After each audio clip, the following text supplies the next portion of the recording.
Africa Day is celebrated on the 25th of May and comes from the time in which we celebrated the founding of the Organization of African Unity in 1963. At that time, both politically, ideologically, economically, a great deal was happening. But one of the most important things that was happening at that time were leaders thinking together about the future of Africa. I think this day gives us a chance to reflect on the progress of what Africa has achieved. All of us who live on this continent get to share in a moment where we think through our African identity, but equally what we do to build a stronger and better Africa.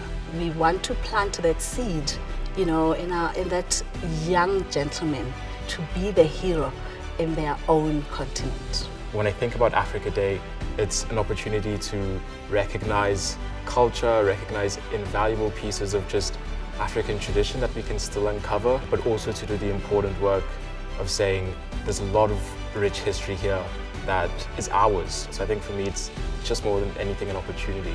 As a continent, we have a history of being oppressed, but also we have a history of coming together. And it's important that we go back and we seek that unity and we seek change together. It helps our children grow and shape their citizenship. Citizenship in the world, in our country, and in our continent.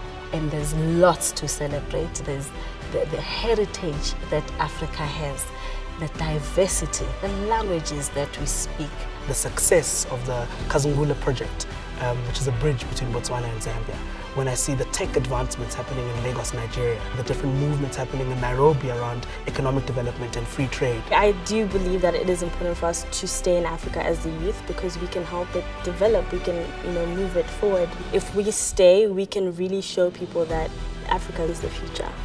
One of the things that continue to be a joy about being at St. John's College is the extent to which we get to enjoy so many different voices and people who come from different parts of the continent.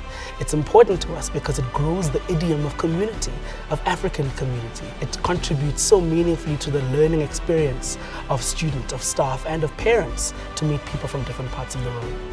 It's so important for us to raise young Africans who, in their growth, in their socialization, in their participation in active citizenship, know that they can do something good in the continent and that the continent has a lot to give. I mean, we're growing leaders of tomorrow. So we want these boys, when they finish matric, to know that they can stay within the continent and make a difference.